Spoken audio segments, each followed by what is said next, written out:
Hello everyone, मेरा नाम सुनीता कुमारी है और मैं +2 हाई स्कूल दातू क्लास 11th की स्टूडेंट हूँ। सर मैं और हमारे फ्रेंड्स, हमारे सीनियर और जूनियर्स ने मिलकर हम लोग 2 BHK का होम आइस सिस्टम का डिजाइन किया है। 2 BHK का मतलब ही होता है हमारा 2 बेडरूम, एक हॉल, एक किचन और एक वॉशरूम। जैसे कि आप देख सकते हैं। आइए हम लोग जानते हैं कि यहाँ जितने भी कंपोनेंट्स लगे हुए हैं वो वर्क कैसे करती है और हम लोग इसका कनेक्शन कैसे किए। ये जानने से पहले हम लोग जानते हैं कि हमारे घरों में 220 वोल्ट कैसे आती है। तो सब स्टेशन लाइन से 11 kV वोल्टेज आता है, जो कि हमारे स्टेप डाउन ट्रांसफार्मर में आता है। स्टेप डाउन ट्रांसफार्मर में हमारे दो तरह के वाइंडिंग होते हैं, एक प्राइमरी और एक सेकेंडरी। जो हमारा प्राइमरी वाइंडिंग होता है उसमें हमारा डेल्टा कनेक्शन होता है, और जो हमारा सेकेंडरी वाइंडिंग होता है उसमें हमारा स्टार कनेक्शन होता है। जो हमारा डेल्टा कनेक्शन होता है उसमें हमारा फेज का कनेक्शन होता है, और जो हमारा स्टार कनेक्शन होता है उसमें हमारा फेज और न्यूट्रल दोनों का कनेक्शन होता है। जब हम लोग फेज का कनेक्शन करते हैं तो हमारा 440 वोल्ट आता है, और जब हम लोग फेज और न्यूट्रल का कनेक्शन करते हैं तो हमारा 220 वोल्ट आता है। जो हमारा 220 वोल्ट आता है यही हमारे घरों में आती है। सबसे पहले मैं इस सिस्टम में पावर देती हूँ। ये हमारा सिंगल फेज कनेक्शन है। इसमें हम लोग 3 वायर लिए हैं। जो हमारा रेड वाला वायर है हमारा फेज का है, जो ब्लैक वाला वायर है हमारा न्यूट्रल का है, और जो ग्रीन वाला वायर है ये हमारा अर्थिंग का है। इसमें हम लोग 2 रेटिंग का वायर लिए हैं। ये जो मोटा वाला वायर है ये हमारा 2.5 mm का है, और जो पतला वाला वायर है ये हमारा 1.5 mm का है, और जो हम लोग अर्थिंग का वायर लिए ये हम लोग 0.75 mm का लिए। हमारे घरों में जो 220 वोल्ट आती है ये सबसे पहले हमारा एनर्जी मीटर में आती है। आइए हम लोग जानते हैं कि एनर्जी मीटर क्या है। तो एनर्जी मीटर हमारा एक ऐसा कंपोनेंट है जो यहाँ जितने भी लोड लगे हुए हैं वो कितना एनर्जी का खपत करता है ये मेजर करने का काम हमारा एनर्जी मीटर करता है। एनर्जी मीटर में हमारे 4 पॉइंट होते हैं, फेज न्यूट्रल, न्यूट्रल फेज। जो हमारा फेज न्यूट्रल होता है ये हमारा इनपुट होता है, और जो न्यूट्रल फेज है ये हमारा आउटपुट है। जो हमारा आउटपुट है ये हमारा किटकैट फ्यूज के इनपुट पे गया है। किटकैट फ्यूज हमारा वो फ्यूज होता है जो जितने भी यहाँ लोड लगे हुए हैं उसको शॉर्ट सर्किट से बचाने का काम करता है। इस किटकैट फ्यूज के अंदर हम लोग एक वायर का कनेक्शन किए। इस वायर का मेल्टिंग पॉइंट बहुत कम होता है। अगर इस रूम में हाई करंट फ्लो हो रहा है तो ये वायर जो है टूट जाता है, और इस रूम में जितने भी लोड है वो हमारे सुरक्षित होते हैं। इसमें हम लोग फेज और न्यूट्रल दोनों का कनेक्शन किए। आप चाहे तो न्यूट्रल का कनेक्शन कर भी सकते हैं, चाहे नहीं भी, क्योंकि ये हमारा डेमोन्स्ट्रेशन प्रोजेक्ट है। इसीलिए हम लोग जो किटकैट फ्यूज लिए ये हमारा 32 एम्पीयर का है। अब जो हमारा किटकैट फ्यूज का आउटपुट है ये हमारा डीपी स्विच के इनपुट पे गया है। डीपी स्विच का मतलब ही होता है डबल पोल। इसमें हमारा फेज और न्यूट्रल है। डीपी स्विच मेन स्विच की तरह काम करता है। अगर सारे रूम्स के लोड को एक साथ ऑन या ऑफ करना हो तो हम इस डीपी स्विच से कर सकते हैं। जैसे कि आप देख सकते हैं मैंने डीपी स्विच को ऑन किया। ये हमारा इंडिकेटर है। इंडिकेटर इंडिकेट करता है कि हमारे इस इंडिकेटर में लाइन है या नहीं। अब ये हमारा, अब जैसे कि देख सकते हैं जब मैंने डीपी स्विच को ऑन किया तो हमारे सारे रूम्स के लोड है वो हमारा ऑन नहीं है, क्योंकि हमारे जो एमसीबी है ये हमारा ऑफ है। अब जो हमारा डीपी स्विच का आउटपुट है ये हमारा डिस्ट्रीब्यूशन बॉक्स में गया। डिस्ट्रीब्यूशन का मतलब ही होता है डिस्ट्रीब्यूट होना। ये हमारा पावर का डिस्ट्रीब्यूट हो रहा है वायर के थ्रू। जैसे कि आप देख सकते हैं हर एक रूम में हमारा वायर का डिस्ट्रीब्यूट हो रहा है।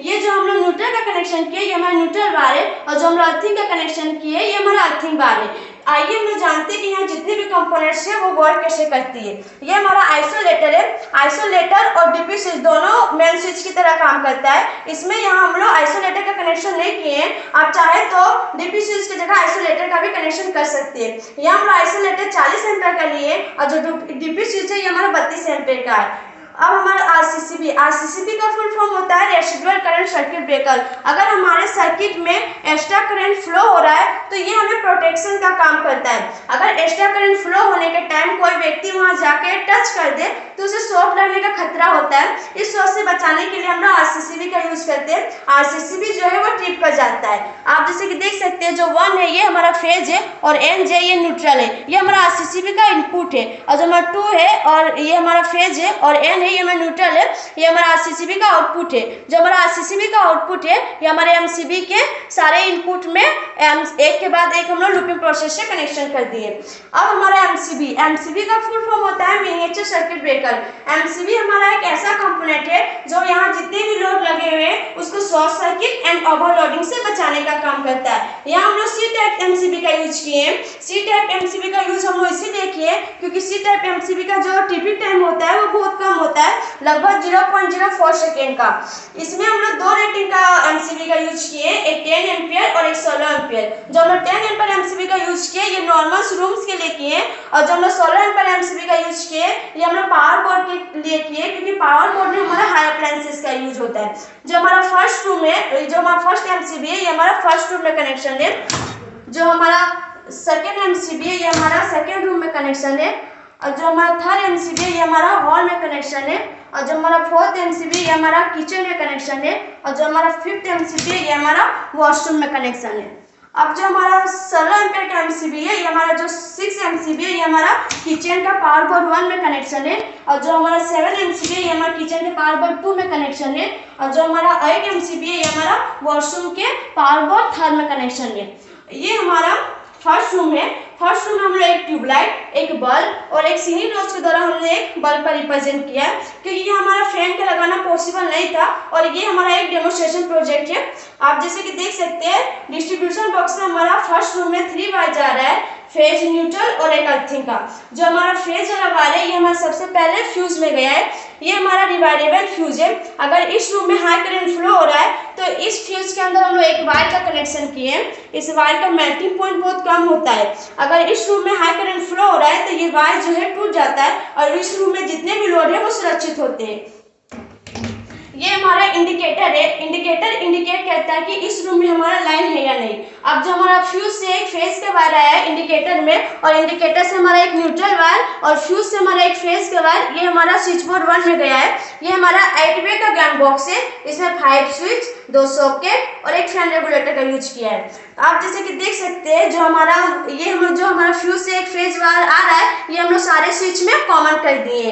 और ये हमारा 3 पिन सॉकेट है। इसमें हमारा जो मोटा पिन है ये हमारा अर्थिंग का है, ये वाला पिन ये फेज का है और ये वाला पिन हमारा न्यूट्रल का है। जो हमारा न्यूट्रल वायर आ रहा है ये हमारा सॉकेट 1 के न्यूट्रल में और सॉकेट 2 के न्यूट्रल में हम लोग ये लूपिंग प्रोसेस से कनेक्शन कर दिए। और जो हमारा अर्थिंग का वायर आया है ये हमारा सॉकेट 1 के मोटा वाला पिन से और सॉकेट 2 के मोटे वाले पिन से हम लोग लूपिंग प्रोसेस से कनेक्शन कर दिए। अब जो हमारा स्विच 1 है इसका कनेक्शन ट्यूबलाइट 1 से, जो हमारा स्विच 2 है इसका हमारा बल्ब 2 से, जो हमारा स्विच 3 है इसका कनेक्टर फैन रेगुलेटर द्वारा सीरीज रोज के द्वारा बल्ब 1 में कनेक्शन किया है। और जो हमारा सॉकेट 1 है इसका कनेक्शन स्विच 4 से, और जो हमारा सॉकेट 2 है इसका कनेक्शन स्विच 5 से हम लोग कनेक्शन किए। जिस प्रकार मैंने फर्स्ट रूम का कनेक्शन किया है उसी प्रकार मैंने सेकेंड रूम का कनेक्शन किया है, जिससे हमारा स्विच 6 बल्ब 3 के साथ, स्विच 7 हमारा बल्ब 4 के साथ, और जो स्विच 8 है इसका हमारा फैन रेगुलेटर के द्वारा सीरीज के द्वारा बल्ब 5 में कनेक्शन है। अब जो हमारा सॉकेट 3 है इसका कनेक्शन स्विच 9 के साथ हुआ है। जैसे कि मैंने यहाँ एक मोबाइल का चार्जिंग कर रही हूँ, जैसे आप देख सकते हैं हमारा मोबाइल का चार्ज हो रहा है। और जो हमारा सॉकेट 4 है इसका कनेक्शन स्विच 10 के साथ हुआ है। जिस प्रकार मैंने फर्स्ट रूम सेकेंड रूम का कनेक्शन किया है उसी प्रकार मेरा हॉल का भी कनेक्शन हुआ है, जिसमें हमारा सॉकेट जो 5 है इसका कनेक्शन स्विच 11 के साथ, सॉकेट 6 है इसका कनेक्शन स्विच 12 के साथ, स्विच 13, 14, 15, 16 इसका कनेक्शन बल्ब 6, 7, 8, 9 के साथ कनेक्शन हुआ है। अब जो हमारा स्विच 17 है इसका कनेक्शन फैन रेगुलेटर द्वारा सीरीज के द्वारा बल्ब 11 में कनेक्शन है। और जो हमारा स्विच 18 है इसका कनेक्शन फैन रेगुलेटर द्वारा सीरीज के द्वारा बल्ब 10 में कनेक्शन है। हमने हॉल में एक एक्स्ट्रा बोर्ड का यूज किया है। अगर हमें मोबाइल चार्ज करना हो या तो टीवी देखना हो तो हम इस बोर्ड से कर सकते हैं। ये हमारा सॉकेट 7 जो है ये हमारा स्विच 19 के साथ कनेक्शन है, और जो हमारा सॉकेट 10 है 8 है इसका कनेक्शन स्विच 20 के साथ हुआ है। मैंने जिस प्रकार से first room second room and hall का कनेक्शन किया है उसी प्रकार मैंने किचन का भी कनेक्शन किया है, जिसमें हमारा सॉकेट 9 जो है ये स्विच 21 के साथ कनेक्शन है, और जो स्विच 22 है इसका बल्ब 12 के साथ, और स्विच जो 23 है इसका कनेक्शन बल्ब 13 के साथ हुआ है। मैंने किचन में 2 पावर बोर्ड का यूज किया है। अगर हमें हाई अप्लायंसेस में हो गया इंडक्शन चूल्हा या तो रूम हीटर हमको चलाना हो तो हम इस पावर बोर्ड से चला सकते हैं। जैसे कि आप देख सकते हैं ये हमारा रूम हीटर है और ये हमारा इंडक्शन है। आप जैसे कि देख सकते हैं हमने जिस प्रकार first room second room hall and kitchen का कनेक्शन किया है उसी प्रकार मैंने वॉशरूम का भी कनेक्शन किया है। वॉशरूम में हमने जो स्विच 24 है इसका कनेक्शन बल्ब 14 के साथ हुआ है। हमने जो हमारा सॉकेट 10 है इसका कनेक्शन स्विच 25 के साथ हुआ है।